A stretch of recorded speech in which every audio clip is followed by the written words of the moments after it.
Hello everyone, welcome back to my channel. फिर से एक बहुत बड़ी पब्लिक सेक्टर में भर्ती आई है, उसके बारे में डिटेल में मैं आपको बताऊंगी। इसमें बहुत सारी वैकेंसीज़ हैं, तो वीडियो थोड़ी लेंथी है, तो आप एंड तक ज़रूर देखना। आप जिसमें इंटरेस्टेड हो उसके लिए आप अप्लाई कर देना। तो चलिए वीडियो को स्टार्ट करते हैं।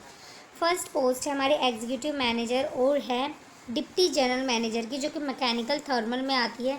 इसमें क्या है, कैटेगरीज वाइज क्या रिक्वायरमेंट है वो आपको यहाँ पे देखने को मिल जाएगा। जैसे अनरिजर्व कैटेगरीज वालों के लिए 12 है, ईडब्ल्यूएस वालों के लिए 3, ओबीसी वालों के लिए 8, एससी वालों के लिए 5 और एसटी वालों के लिए 3 और 2 पीडब्ल्यूडी कैंडिडेट्स होता है उनके हिसाब से भी दे रखा है, उनकी डिसेबिलिटी के हिसाब से। और फिर जो डिप्टी जनरल में है उसमें 4 पोस्ट है यूआर वालों की, ओबीसी वालों के लिए 2, एससी वाले के लिए 1 और एसटी वालों के लिए 1। मिनिमम क्वालिफिकेशन दोनों में सेम है, तो फुल टाइम या फिर पार्ट टाइम बैचलर डिग्री कर रखी हो आपने, यानी कि या तो प्राइवेट से या फिर रेगुलर मोड में। मैकेनिकल में कर रखी है या फिर मैकेनिकल एंड प्रोडक्शन में, तो आप इसके लिए अप्लाई कर सकते हैं। अब देख लेते हैं length and area of post qualification work experience कितना मांगा है। लेंथ की बात करें तो इसमें आपका 5 साल का, और अगर एरिया की बात करें, in the area of power station design construction erection commissioning operation maintenance in coal और lignite based thermal power station with individual unit capacity of 2 megawatt and above, इतना मांगा है। और एक्सपीरियंस इन अवर एरिया, आपका experience होना चाहिए इन सभी area में, ये भी मांगा है। नेक्स्ट डिप्टी जनरल मैनेजर के लिए क्या मांगा गया है, इसमें लेंथ ऑफ पोस्ट क्वालिफिकेशन, जो लेंथ है पोस्ट क्वालिफिकेशन की वो आपकी दी हुई है DGM E7 ग्रेड में 19 साल। Area of post qualification experience कितना मांगा गया है आपसे, तो एक्सपीरियंस जो है वो आपका मांगा गया out of 19 years post qualification experience in thermal power sector, minimum 5 year experience in the area of power station design construction, मतलब 5 साल का यहाँ पे कम से कम एक्सपीरियंस होना चाहिए आपका इन सब में। नेक्स्ट है इसमें एग्जीक्यूटिव इंजीनियर की मैकेनिकल में, इसमें क्या कैटेगरीज वाइज आप यहाँ पे देख सकते हैं।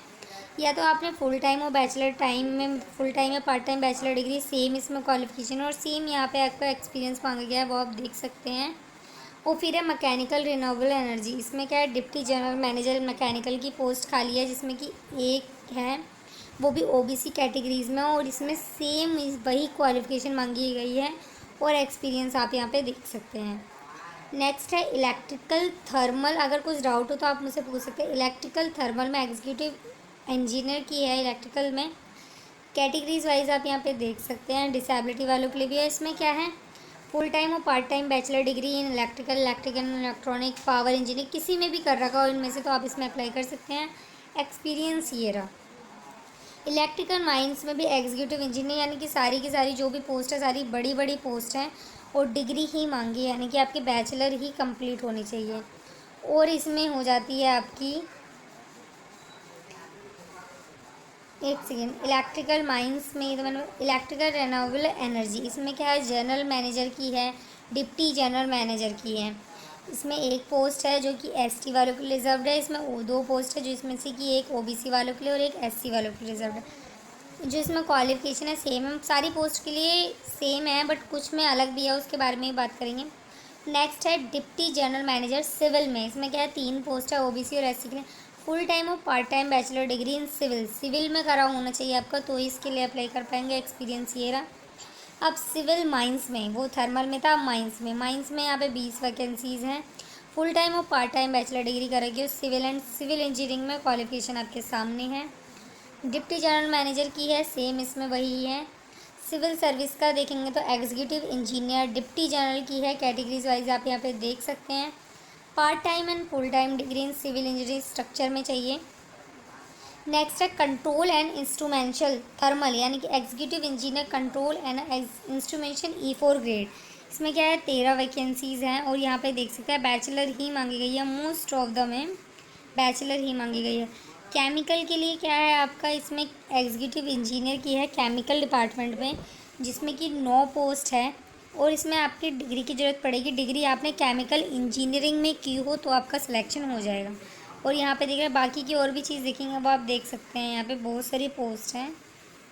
अगर PDF चाहिए तो मुझे कमेंट बॉक्स में बताइएगा, मैं वहाँ पे इसका कमेंट पिन कर दूँगी।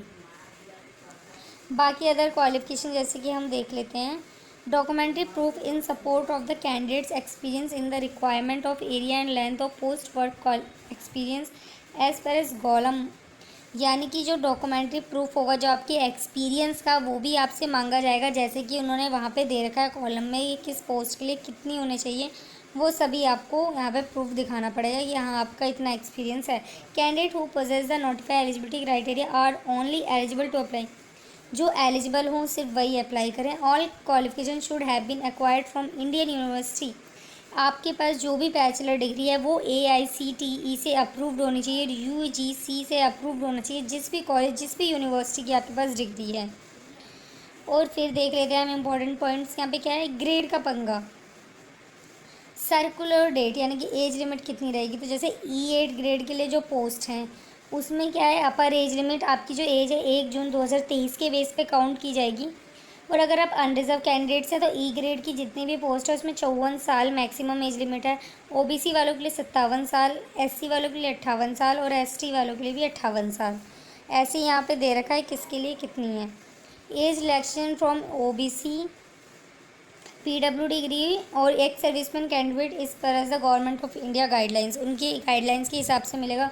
और गाइडलाइंस क्या है, OBC वालों को 3 साल का, ST SC वालों को 5 साल का, PWD वालों को 10 साल का, PWD OBC के साथ मिल जाता है तो 13 साल का, PWD SC ST के साथ मिल जाता है तो 15 साल का। यही है गवर्नमेंट के रूल। और आपकी सैलरी कितनी रहेगी, तो हम सैलरी की बात करते हैं। जितनी भी E8 ग्रेड की पोस्ट हैं उनकी सैलरी 1,20,000 से लेकर 2,80,000 के बीच में होगी।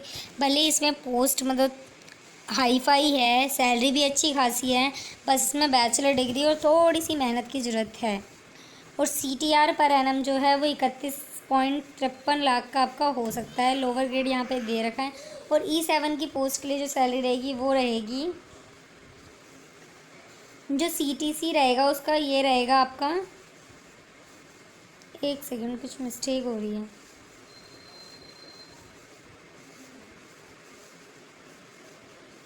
हाँ ठीक है। तो E7 ग्रेड के लिए जितनी भी पोस्ट है उसमें आपको 1 लाख से लेकर 2,60,000 रुपये तक आपकी सैलरी रहेगी। और E6 की जितनी भी पोस्ट है उसमें आपकी 90,000 से लेकर 2,40,000 रुपये के बीच में रहेगी। E4 ग्रेड की जितनी भी पोस्ट है उसमें आपकी 70,000 से लेकर 2 लाख के बीच में होगी। A3 ग्रेड की जितनी भी पोस्ट है उसमें 60,000 से लेकर 1,80,000। और E2 की जितनी भी पोस्ट है उसमें 50,000 से लेकर 1,60,000 रुपये के बीच में रहेगी। और CTC पर एनम देख सकते हैं। लोअर ग्रेड स्केल पे फॉर कैंडिडेट्स फ्रॉम गवर्नमेंट की तरफ से जो है वो ये है। और कुछ इंपॉर्टेंट पॉइंट्स है उसको भी डिस्कस कर लेते हैं, जिसकी मैंने अभी तक मैंने आपको एक मेन चीज़ नहीं बताई, जिसके ऊपर पूरी एप्लीकेशन फॉर्म डिपेंड करती है, एप्लीकेशन फ़ीस। एप्लीकेशन फ़ीस कितनी रहेगी तो आप जान ले पहले ही। The payment of candidates are required to pay a non refundable amount, refund नहीं होने वाला है, जो दे दिया तो सोच समझ के एप्लीकेशन फ़ीस भरना। नॉन रिफंडेबल फ़ीस है, सोच समझ के दिमाग से। UR EWS OBC NCL candidates, इसमें आपको 500 रुपये देना होगा। प्रोसेसिंग फ़ीस आपकी 354 रुपये, यानी कि टोटल फ़ीस आपकी 854 हो जाती है। और अगर आप वहीं आप SC ST PWD ex serviceman candidate हो जाते हैं तो आपकी तो फ़ीस ही नहीं है, नील। बस आपको प्रोसेसिंग फ़ीस देनी होगी जो कि 354 है, जिसमें कि 300 रुपये INR का हो जाता है। और फिर 54 आपकी GST लग जाती है, जो कि 9% जो होती है। GST हमारी 2 तरीके से लगती है, एक लगती है स्टेट की, एक लगती है सेंट्रल की। अगर सिर्फ स्टेट का है तो 18% GST होता है, और वहीं अगर सेंट्रल की भी लगनी होती है तो डिवाइड हो जाता है 9% में।